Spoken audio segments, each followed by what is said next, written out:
Welcome back to the last lesson of Unit 2, which is purchasing power. We're going to jump into a fairly elaborate example here about Josephine and her purchasing power, and we'll kind of talk about what that means and how to affect it as we go. So Josephine is thinking about changing jobs. She wants to increase her purchasing power or financial ability to make purchases. Now, just to be clear what purchasing power it is, it's the ability for you to buy the things you want when you want them. So essentially, a low purchasing power means that you can't buy a lot of things or that you may have to wait a while before buying those things. And a high purchasing power means you can buy more expensive things whenever you want to. Now, there's always going to be limits within that. For instance, I have pretty high purchasing power, but I can't buy a Ferrari every month. I can't even buy an Xbox every month. I can, however, if I see a new video game I want, go out and buy it without thinking about it too much because I know I've got enough money in the bank to cover purchases of that level. And what happens is after a while, you kind of get a feel for what you can afford and what you can't, even without checking your wallet book all the time. Um, Wallet book, I think I just made that word up. Pocketbook, that's the word I was looking for. You don't have to check your bank account regularly if you kind of get a feel for where you are. So for instance, if you've got low purchasing power and your friend says, "Hey, do you want to stop at McDonald's for lunch?" and you have to say, "Just a sec, I need to check how much money I have," that usually is a sign of pretty low purchasing power. If you've got a friend who says, "Do you want to go out for dinner at a nice restaurant, a movie this weekend?" and you say, "Yeah, sure," that probably means you've got a fairly decent purchasing power. Okay, I think I'm going to leave it there. So Josephine would like to move into an apartment of her own. She currently has a roommate. Own and operate a used car, probably not the one she's dreaming of in the picture there. And have more money for non-essential expenses such as entertainment, a vacation, and charitable donations. So let's take a look at what Josephine is doing now, and then we'll talk about how we can make her life better. Well, actually, we can't. I guess Josephine has to do this herself, but we can at least give her some recommendations. So Josephine now works as a sales clerk at a hardware store. It is close to the apartment that she shares with a friend. She has an hourly pay rate of $17.15, six-hour shifts per week, including one on the weekend, and no benefits. Her deductions include income tax, EI, and CPP of $124.21, $10.99, and $11.61 respectively. Most of you, I'm sure, can figure out what that means in context, but if you haven't seen it before, respectively means that the list of the three things and the $3 amounts are in the same order.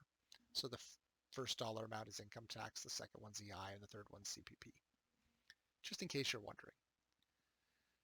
What is Josephine's gross weekly pay? Okay, well, Josephine's gross weekly pay, her net weekly pay is going to be six-hour shifts, so 6 times 6 is the number of hours she works times 17.15. So we'll pull that into our calculators.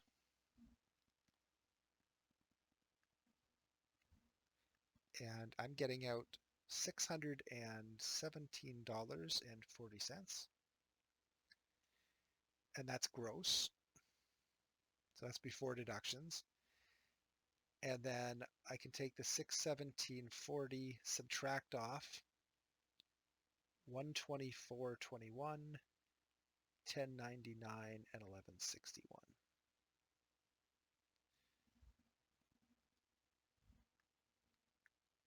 All right. Minus 10.99 minus 11.61. And that gives us $470.59. Oh, I guess I just answered both parts A and B. So her gross was 617, her net is 470.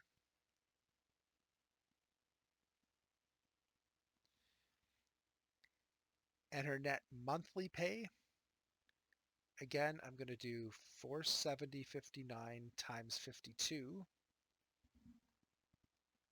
to get her pay per year, which is $24,470.68. And then I'll take that 24,470.68, divide it by 12, and get out $2,039.22. Okay, so that's how much she brings in per month. How much does she spend a month? So she's got her rent, which includes utilities, for $670, keeping in mind that that's with a roommate, so that's half of what it would normally cost. Her phone, which is $38. Again, that may be a cheap cell phone, or maybe it's a home phone that she splits with their roommate. Who knows? Cable, she's probably splitting with her roommate. Groceries, even if she does get it with a roommate, she's still got to get twice as much food if there's two of them. Credit card payments would be hers, and that probably takes care of all her little expenses that aren't listed above, and medical of about $60 a month.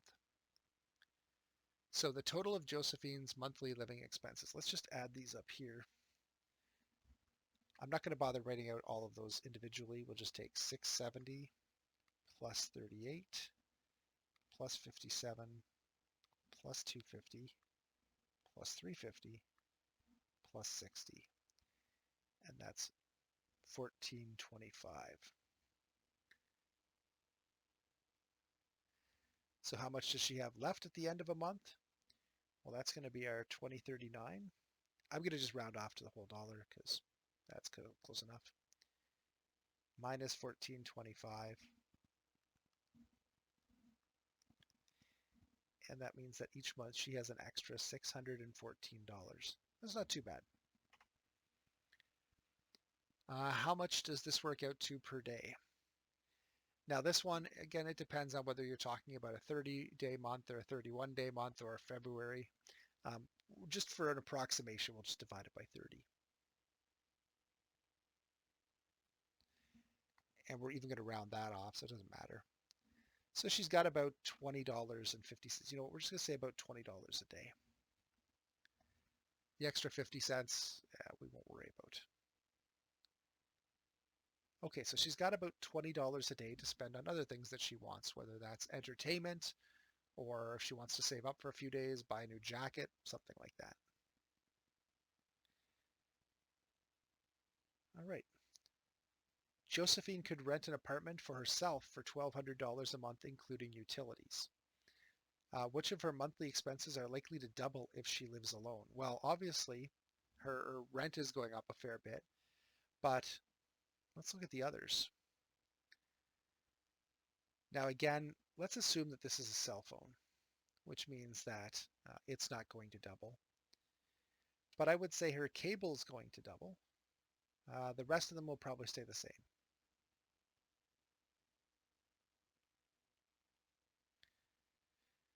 How much more would living in this apartment actually cost her per month? So let's just figure out now. She spends $670 on rent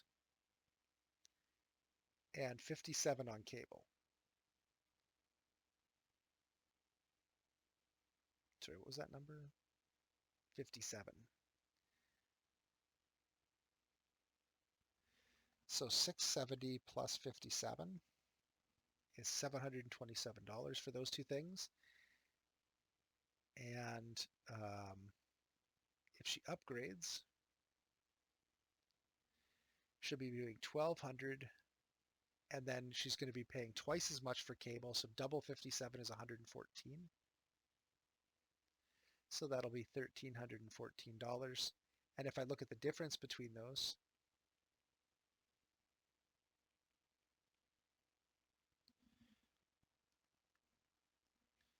that means she'll be spending an extra $587 per month.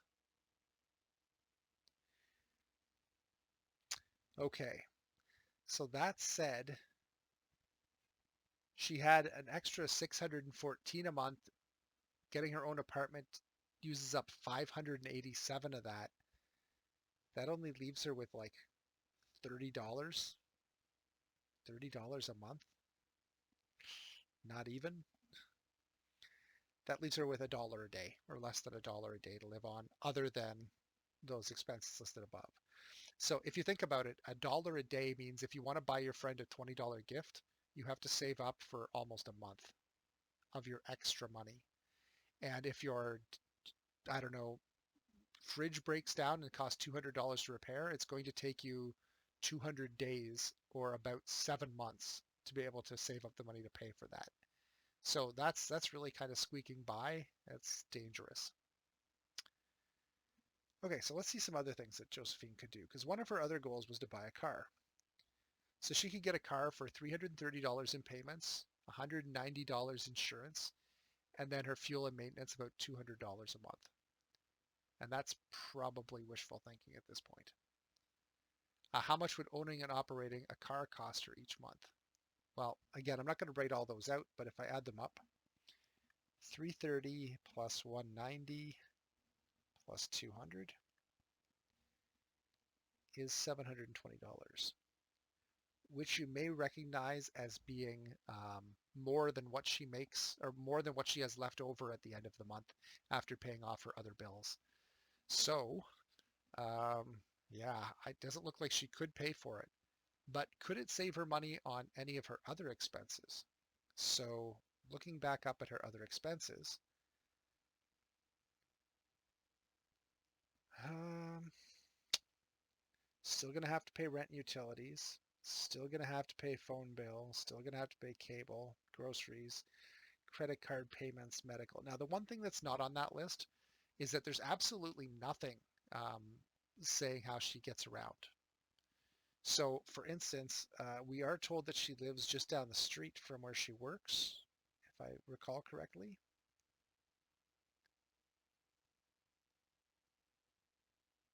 Yeah, it's close to, she works close to her apartment where she lives with her friend. So, if she does spend money on any kind of transportation now, whether that's bus fare, taxis, whatever it is, um, she wouldn't have to pay for those if she had a car. She'd have to pay the car expenses, but she wouldn't need to pay them. So she may get to save on any other transportation costs. But we have no idea what those are.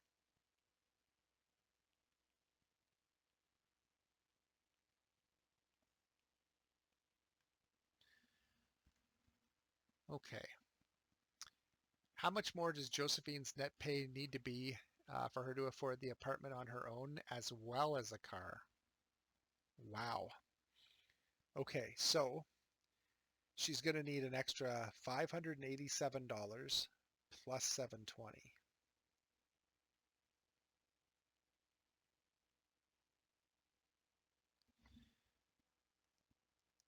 And that would be an extra $1,307 a month. Now going back up, how much did she actually get in pay in a month? Her total pay for the month, net pay, was $2,040 roughly.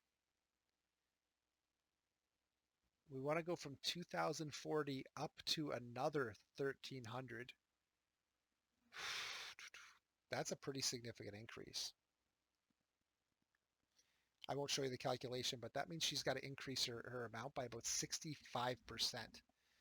So whatever she's making now, if she gets 1.5 times that, it's still not enough. She needs to get 1 2/3 times that. So what would that be? 17, 15. Yeah, she'd have to be going up to like $28 an hour or something like that. That's a pretty hefty pay increase to request, which probably is not going to happen. Without even looking into other jobs, Josephine decides that if she really wants a car, which she does, she had better stay in her shared apartment. Good call. She also comes to realize that some bigger non-essential expenses like a vacation will have to wait. How do you think Josephine came up to this conclusion? Um, the car is eating up all of her extra money.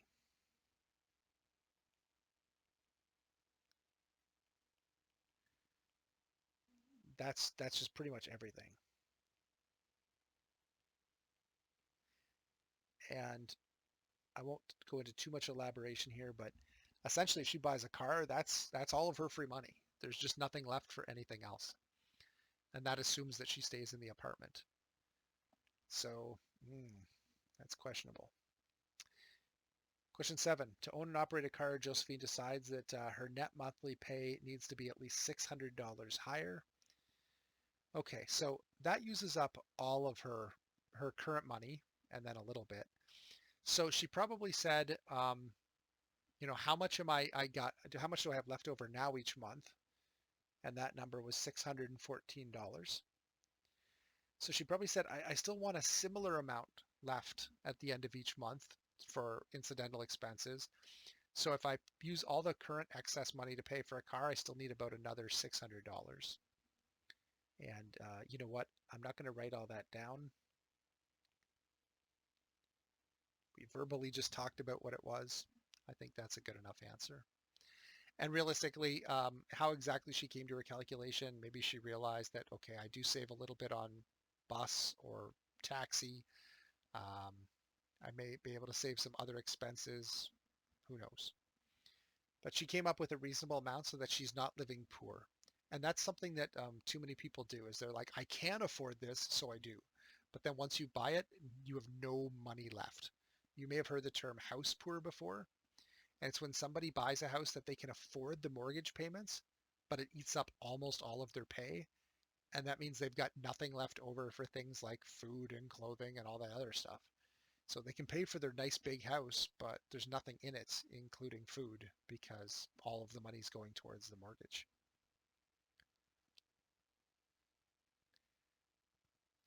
Josephine starts searching for jobs and finds 3 different sales positions, all with salaries plus commission.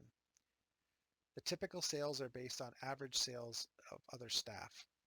Complete the table below. So she's got 3 possible jobs, one at the Gab, one at Old Army, and one at Forever 42. All the pays are given there. So let's fill in the table here. We have to figure out how much the commission she's going to make is. At the Gab, it's 4% of 6,400.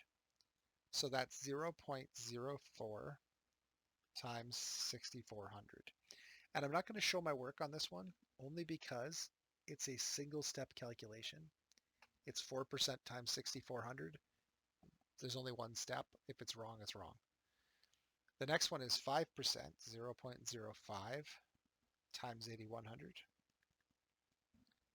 And that's $405.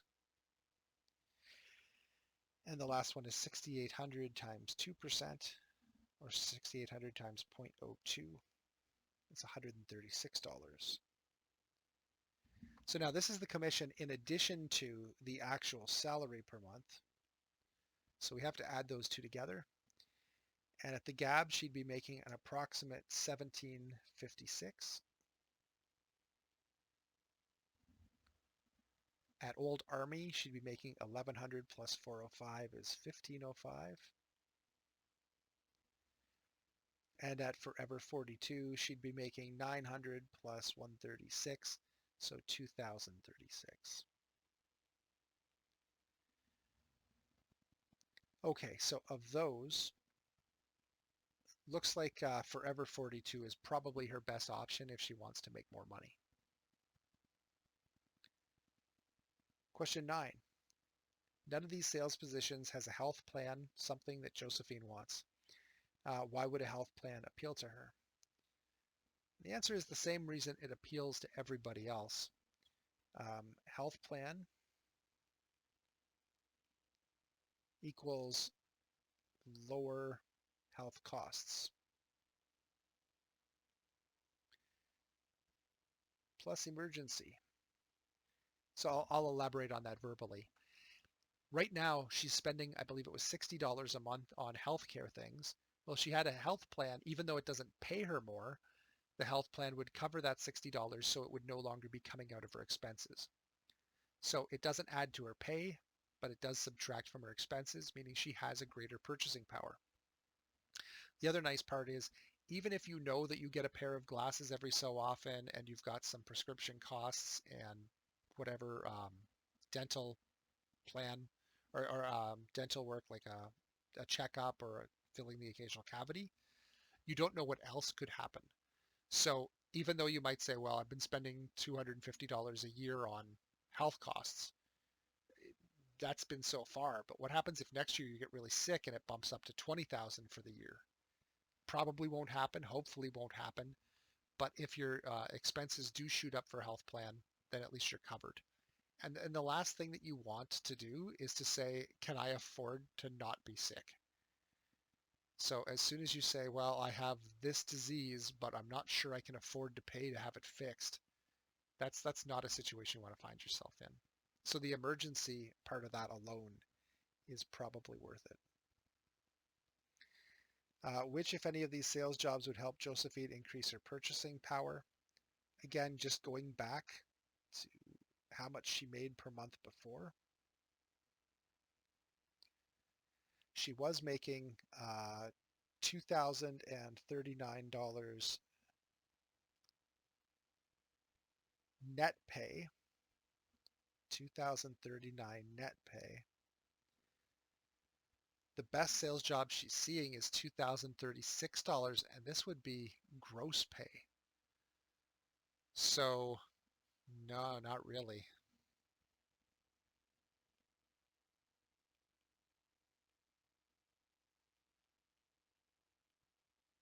She gets $2,039 net now, without even doing the calculation. It's more than 2,036 gross. So unfortunately, these jobs don't look like options. So I know it doesn't, there are no more examples here, but let's just really quickly think about, if you were Josephine, how else could you increase your purchasing power? What are the other things that you could possibly do? Purchasing power is all about either getting more money coming in or having less money going out. So going back up to her income, she works 6 6-hour weeks at the store. Well, there's two ways to make more money.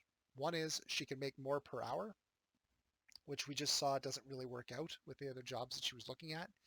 But she could also ask her employer to bump her up to maybe 6 7-hour shifts per week.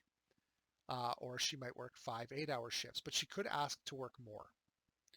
She could ask for benefits, probably not going to get it, but getting more hours is always a possibility. So that would increase her purchasing power. Now, is there anything in her expenses that we could maybe cut out a little bit? For rent, including utilities, maybe take on a third roommate. That could save them a couple $100 each a month. The phone, probably not going to convince her to give that up. Cable, maybe she can drop down to a lower cable package, or maybe she can just replace it with Netflix. That would save her $40 a month. Groceries, she could try to cut back. It's always possible to cut back your grocery bill a bit. You can never cut it back to nothing. You need to eat, but you can always look at it and say, what can I get rid of? Maybe she can trim that down to $200 a month or $180 a month or something like that. Her credit card payments, maybe she can look at it and say, what are the things that I'm spending money on my credit card with that I can get rid of? A lot of times it's as simple as people who stop and get a Tim Hortons every morning. It adds up quickly. Doesn't seem like a lot, but a $3 coffee every day is $100 a month. So maybe there's something she's putting on her credit card that she can knock off. Medical, probably doesn't want to cut down too much on that.